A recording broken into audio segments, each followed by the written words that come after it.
Kita pernah menghadapi situasi yang terasa mustahil untuk diselesaikan. Mungkin masalah keuangan yang tak kunjung membaik, hubungan yang retak, atau impian yang sepertinya terlalu jauh untuk digapai. Tapi tunggu dulu. Mari kita renungkan sejenak firman Tuhan dalam Lukas 1 ayat 37 yang mengatakan, "Sebab bagi Allah tidak ada yang mustahil." Kalimat sederhana, namun begitu kuat maknanya. Ingat kisah Musa membelah Laut Merah? Bayangkan situasinya. Di depan ada lautan luas, di belakang ada pasukan Mesir yang mengejar.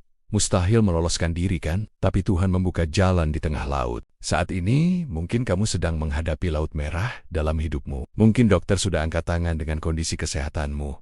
Mungkin usahamu diambang kebangkrutan. Atau mungkin hubungan keluargamu sudah seperti benang kusut yang tak bisa diurai. Tapi izinkan aku mengingatkanmu, Tuhan yang sama, yang membelah laut, yang membuat perawan melahirkan, yang membangkitkan orang mati, masih hidup dan berkuasa hingga hari ini. Jangan biarkan logika manusiawi membatasi imanmu. Jangan biarkan pengalaman masa lalu memadamkan pengharapanmu. Karena saat kita merasa sudah mentok, justru disitulah Tuhan sering bekerja dengan caranya yang ajaib. Yang perlu kita lakukan adalah tetap percaya dan berserah.